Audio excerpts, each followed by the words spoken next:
뭐 그래요. 수업 시간에 선생님이 되게 많은 이야기를 해요. 수업 시간에 많은 얘기를 하지만 사실 여러분들이 그 많은 얘기를 다 듣질 않거든요. 그래서 그러니까 수업적인 내용만 얘기하는 거예요. 수업적인 내용만. 그래서 선생님이 그 문제를 설명할 때의 어떤 그 뉘앙스 자체도 사실 어떻게 보면 그 문제를 바라보는 어떤 관점을 보여주는 거라고 볼 수도 있는데 사실 여러분들이 알지 못하기 때문에 그거를 분석을 못하는 거예요. 근데 이제 어느 정도 수업에 좀 집중을 하고 나면 수업 시간에 왜 이 문제를 풀 때 뭐 그렇게 강조를 했는지 왜 여기다 액센트를 이렇게 줬는지도 나중에 좀 이해를 하게 돼요. 그러니까 여러분들이 혼자 공부할 때 수업 시간에 했던 어떤 그 분위기도 어느 정도 기억을 해주시면 굉장히 좀 도움이 많이 되지 않을까 싶습니다. 자, 지난 시간에 사실은 232페이지까지를 했는데요. 232페이지까지. 지금 질문이 다 마무리가 안 된 것 같거든요. 그래서 질문을 전체적으로 좀 받기는 약간 애매한 상황인 것 같아서 질문은 선생님이 계속 조금씩 개인적으로 다 해결을 하도록 할게요. 자, 233페이지를 펴보시면은요. 삼각 방정식의 실근의 개수라고 되어 있는데 우리가 일반적으로 실근을 찾는 거, 실근의 값을 찾는 게 있고 그 다음에 실근의 개수를 찾는 게 있어요. 자, 우리가 실근의 값을 찾으려면 그 방정식을 직접 풀어야 되고요. 실근의 개수를 찾는 거면 방정식을 직접 풀지 않아도 돼요. 예를 들면 2차 방정식에서 실근의 개수를 찾을 때 판별식만 써도 이 실근이 몇 개 있는지 확인할 수 있었고요. 그 다음에 2차 방정식을 자, 처음에는 그 판별식만 가지고 하지만 나중에는 거의 그래프를 가지고 해석을 해두거든요. 그래서 결과적으로 그래프를 봤을 때 2차 방정식인데 이 x축보다 아래에 있는 점이 하나가 생기게 되면 자연스럽게 서로 다른 두 개의 실근을 갖는다라고 판단을 할 수가 있어요. 그래서 그림을 이용하면 훨씬 더 좀 예쁜 어떤 판단이 가능하다라는 거죠. 예를 들면 y는 x제곱에 마이너스 4x에 플러스 1이다. 이거 실근 몇 개야? 라고 물어보면 얘가 0인 거 x제곱 마이너스 4x 플러스 1은 0이다. 에 실근이 몇 개야? 라고 물어보면 이렇게 생각하면 되게 편하다는 거죠. 여기다가 1을 넣으면 음수가 나오잖아요. 그러면 1, 아래쪽에 점이 하나 찍히게 되는 거고 얘는 아래로 볼록인 함수이기 때문에 뭐 이렇게 그려지든 어차피 축은 2에 있으니까 이렇게 그려질 거 아닙니까? 그럼 반드시 서로 다른 두 개의 실근을 가질 수밖에 없거든요. 그래서 1을 넣어서 바로 음수가 나오게 되면 아래로 볼록인 함수에 이렇게 아래쪽에 점이 찍힌다라는 얘기는 서로 다른 두 개의 실근을 갖는다는 얘기니까 그렇게 바로 판단을 하셔도 되거든요. 그래서 이제 웬만하면 그래프를 이용해서 판단하는 게 훨씬 더 편하다라는 건데 그게 안 되는 경우에만 좀 부득이하게 이제 식을 쓰는 경우가 있어요. 자, 그래서 이것도 마찬가지로 실근의 개수를 찾을 때는 그래프를 이용해서 하는 거예요. 예를 들면 자, 어떤 함수 y는 fx가 있고 y는 gx가 있어요. 그러면 fx와 gx가 같다라고 했으면 자, 이걸 푸는 방식은 y는 fx를 그리고 그 다음 y는 gx의 그래프를 그리는 거죠. 자, 그래프를 그려서 뭐를 찾는 거예요? 교점을 찾고 그 교점의 x 좌표를 우리는 뭐라고 한다? 실근이라고 이제 불러왔던 거니까 우리는 결과적으로 교점만 찾으면 되는 거예요. 교점이 몇 개냐? 실근이 몇 개냐? 이렇게 이제 따지면 되는 거거든요. 그래서 직접적으로 찾을 수 없는 것, 실근의 값을 찾을 수 없는 것, 실근의 값을 찾을 수가 없다면 우리는 실근의 개수라도 찾아야 되는 거예요. 그래서 이 실근의 개수를 찾기 위해서 그래프를 예쁘게 한번 그려보겠다라는 거죠. 그래서 대표 17번을 보시면 자, 사인의 파이 x가 있고 그 다음에 10분의 3x가 이렇게 있어요. 자, 요거의 근의 개수를 구하라 라고 했거든요. 그러면 여러분들은 이 그래프를 그려주고 이 그래프를 그려주는 거예요. 왜냐하면 얘랑 얘를 한꺼번에 풀 수 있는 방법은 없어요. 여러분들 고등학교 과정 내에서도 없고 뭐 실제로 뭐 대학교 가더라도 크게 방법이 없어요. 그냥 값을 넣어서 그래프를 그려서 하는 방법밖에 없죠. 그래서 요 그래프를 그린다. 사인 파이 x니까 자 주기가 2가 되겠죠. 이런 식으로 계속해서 반복돼서 그려질 거예요. 사인이니까 여기서부터 시작해서 이렇게 그려지는 그래프가 되겠죠. 자, 그 다음에 마찬가지로 여기도 이렇게 그림이 그려질 거고요. 자, 이렇게 그려질 텐데 10분의 3x를 그려야 되거든요. 10분의 3x. 중요한 핵심 포인트는 어차피 사인 값은 1을 넘어가지 않는다. 마이너스 1보다 내려가지 않는다. 이게 가장 핵심 포인트거든요. 그래서 10분의 3이니까 얘가 1이 되는 값을 찾아보면 3분의 10을 넣으면 이게 1이라는 값을 가져요. 그게 바로 경계가 되겠죠. 그래서 3분의 10이니까 2보다 큰, 3보다 조금 크네요. 3보다 조금 큰 여기 어딘가에 1이라고 하는 값을 갖는 원점을 지나간 직선을 이렇게 그리시면 되겠죠. 이렇게. 마찬가지로 왼쪽도 똑같이 그려주시면 되는 거예요. 자, 어차피 원점 대칭이기 때문에 이쪽에 그려졌던 그림이 여기에 그대로 대칭돼서 그려지니까 어차피 만나는 교점의 개수는 원점 대칭이 될 수밖에 없죠. 그래서 여기서 보시면 이렇게 3개의 실근을 갖고요. 여기서도 마찬가지로 3개의 실근을 가질 거고요. 그 다음에 가운데 원점에서 하나 실근을 갖게 되니까 자, 만나는 교점이 총 몇 개? 7개가 된다. 7개니까 실근의 개수도 몇 개가 된다? 7개가 된다라고 판단을 할 수가 있다라는 얘기예요. 자, 이런 식으로 그림을 그려서 근의 개수를 판단하자는 것이 이 17번에 있는 내용이거든요. 자, 밑에 있는 17-1번을 한번 풀어보고요. 그 다음에 오른쪽에 17-3번이 있어요. 이 17-3번 문제를 풀 때 여러분들이 조금 좀 헤맬 수 있는데 한 가지 힌트를 드리자면 그래프만 예쁘게 그리면 모든 문제는 다 해결이 된다. 그래프만 예쁘게 그리면. 그래서 그래프를 한번 예쁘게 그려줘 보시고요.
자, 1이 되는 값이 핵심이니까 x에 8을 넣었을 때 값을 잘 구분해 주시면 좋을 것 같고요.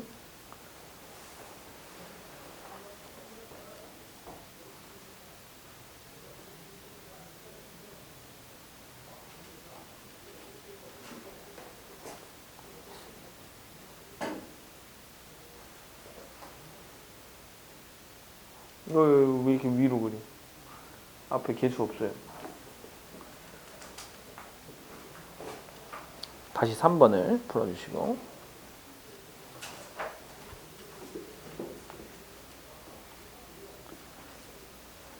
자 17-3번을 보시면 주기가 파이고요.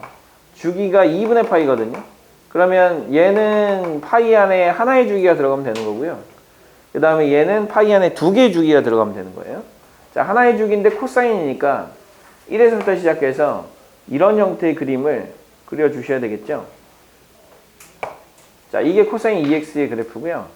사인은 두 개의 주기가 들어가야 되기 때문에 여기를 반으로 나눠가지고 여기에 하나의 주기, 여기에 하나의 주기가 들어가게 이렇게 그림을 그려주시면 되겠죠. 이렇게. 자, 이렇게 정확하게만 그림을 그렸다면 하나, 둘, 셋, 넷 이렇게 그래서 4개의 실근을 갖는 걸 확인할 수가 있을 거고 그냥 이렇게 생각하시면 될 것 같아요. 뭐 그림만 그리면 이렇게 쉽게 구할 수 있는 문제를 왜 풀어야 돼요? 라고 이제 물어본다면 대답은 이거죠. 그림을 잘 그려야 되니까. 그림 그리는 연습을 시키려고 이렇게 이런 문제들을 내는 거거든요. 그러니까 결과적으로 삼각함수에서는 그래프가 굉장히 중요한 역할을 해준다라고 생각을 해주셔야 되고 그 그래프를 그리는 것이 굉장히 중요한 일 중에 하나다라는 거예요. 그래서 그래프를 좀 예쁘게 잘 그려주시면 모든 삼각함수 문제는 잘 해결이 될 거다 이렇게 생각을 해주시면 될 것 같고요. 자, 다음 내용이 이제 여러분들을 계속해서 괴롭히는 내용인데 사실 지수함수, 지수 방정식에서도 했던 얘기고 지수 부등식에서도 했던 얘기고 그 다음에 로그 방부등식에서도 전부 다 했던 이야기인 거예요. 자, 무슨 얘기냐? 치환을 했는데 실근을 갖는다라고 이제 되어 있을 때의 문제인 거죠. 그래서 실근을 가질 조건인데 자, 치환을 했을 때는 범위가 중요하기 때문에 범위에 따라서 이게 근이 될 수도 있고 되지 않을 수도 있거든요. 그래서 실제로 실근을 갖는다라는 이야기를 할 때는 그 범위를 잘 따져가지고 해주셔야 돼요. 자, 지금 통일이 안 돼 있어요. 그래서 얘를 통일을 먼저 시켜주시고요. 1 사인 제곱 x로 통일을 시켜주시고요.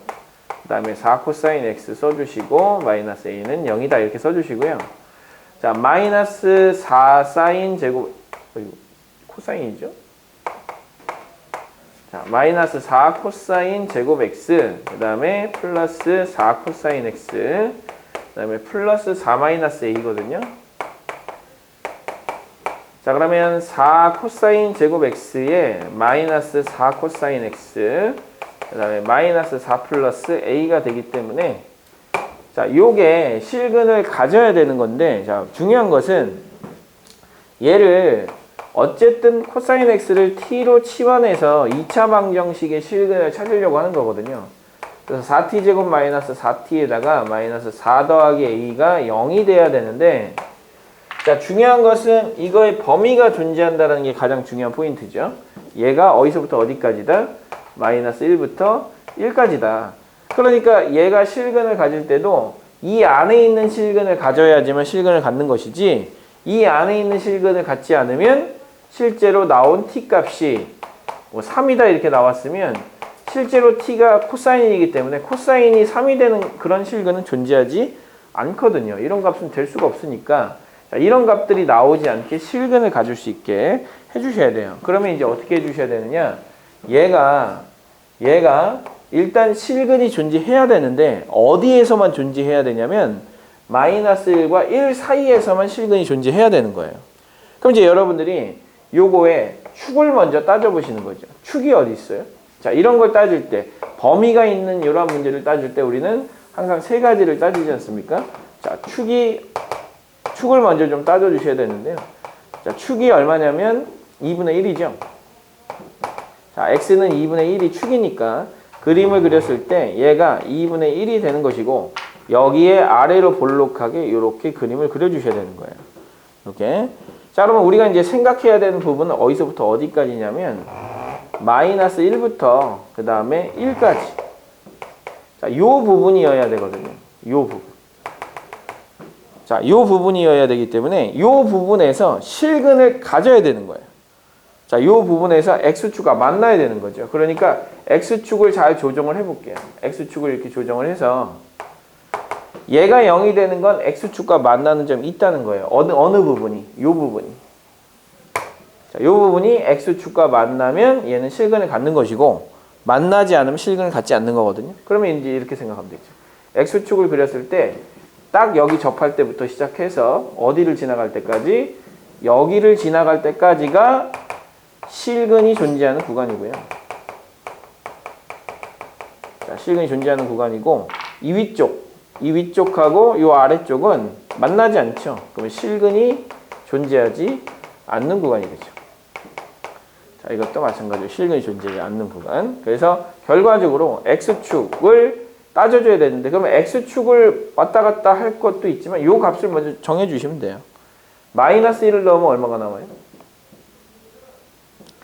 마이너스 1을 넣으면 4 플러스 A가 나오죠? 이 값이 4 플러스 A거든요. 그 다음에 2분의 1을 넣으면 얼마가 나오는지 여기다 2분의 1을 넣어볼까요? 2분의 1을 넣어보면 1 마이너스 2 마이너스 4 그다음 플러스 A이기 때문에 자 A 마이너스 5가 나와요. 그래서 얘가 A 마이너스 5가 되는 거야. 자 그러면 이제 이렇게 생각하면 되죠. 이 A 마이너스 5와 요거 사이에 누가 존재하면 된다? X축이 존재하면 된다. 그러니까 요거 사이에 X축이 존재한다는 것은 얘는 음수, 얘는 양수가 된다는 얘기죠. 물론 0 포함해서요. 그래서 A-5는 0보다 작거나 같아야 되고 이거나 이고 그 다음에 이고 0보다 작아야 되고 그 다음에 얘는 4 플러스 A가 0보다 크거나 같아야 되겠죠. 이거. 그럼 이제 A는 5보다 작거나 같은 거고요. 그 다음에 A는 마이너스 4보다 크거나 같은 거죠. 이렇게. 그래서 조금은 그냥 단순한 그 판별식 문제가 아니라는 걸 여러분들이 확인할 수가 있을 거예요. 그래서 여기서도 마찬가지지만 2차 함수의 그래프를 지금 활용을 했거든요. 이 2차 함수의 그래프를 활용을 했는데 2차 함수에 대한 그래프 활용 문제는 사실 여러분들이 좀 이제는 좀 약간 전문가가 되어야 되는 상황인 거죠. 그러지 않으면 이 삼각함수를 2차 함수 바꿨는데 2차 함수를 못 하는데 이걸 바꿔서 할 수가 없는 거잖아요. 그래서 2차 함수에 대해서는 여러분들이 조금은 뭐 나보다 더 잘하는 사람이 있을까? 라는 생각이 들 정도로 좀 연습을 좀 많이 해주셔야 되는 상황인 거죠. 근데 뭐 그게 크게 어려운 내용은 아니잖아요. 우리가 어쨌든 범위 안에서만 만난다. 만나는 것이 실근이니까 범위 안에서만 실근이 존재한다. 그 범위 안에서만 이 그림, 제한된 그림 안에서만 교점이 생긴다. 이렇게 생각을 해주시면 실근이 존재한다라고 해석을 할 수가 있기 때문에 여러분들이 엄청나게 어렵게 생각할 문제는 아니에요. 하지만 이게 같은 거죠. 같은 유형인 거예요. 어떤 문제와 같은 문제냐면 지수 방정식에서 치환을 했을 때 지수 방정식이 실근 가질 조건 그 다음에 지수 부등식이 항상 성립할 조건 항상 성립할 조건 그 다음에 로그 방정식도 마찬가지죠. 근데 로그 방정식은 아무 말이 없으면 그냥 판별식만 쓰면 되죠. 왜냐? 로그 방정식은 로그 AX를 T로 치환하면 모든 실수가 되거든요. 근데 이 로그 방정식도 이렇게 만들 수 있는 모든 방법이 있어요. 범위를 제한하면 되거든요. 범위를 제한하고 실근을 갖냐 안 갖냐 물어보면 전부 다 이렇게 얘기할 수 있어요. 그래서 이 모든 것들을 합쳐서 우리 뭐라고 얘기할 수 있냐면 자 범위 제한된 2차 방정식이나 2차 부등식이라고 보면 되겠죠. 자, 범위가 제한된 2차 방정식이나 2차 부등식을 푸는 문제라면 의뢰이 이제 뭘 생각한다? 세 가지 요소를 다 생각을 해준다. 축, 그 다음에 함수값, 판별식을 따져주는데 얘는 사실 판별식이 의미가 없잖아요. 판별식이 0보다 크더라도 x축이 이렇게 지나가면 근이 없는 거니까. 그래서 판별식을 제일 마지막에 따지라고 하는 것도 그런 이유 때문인 거니까 첫 번째 축을 따져주시고 그 다음에 두 번째 함수값을 이렇게 따져주시면 아주 쉽게 풀이가 될 거예요. 자, 요 밑에 있는 18번들은요 조금 이따가 연습을 좀 한번 해보도록 하겠습니다. 잠깐 쉬었다가 하도록 할게요.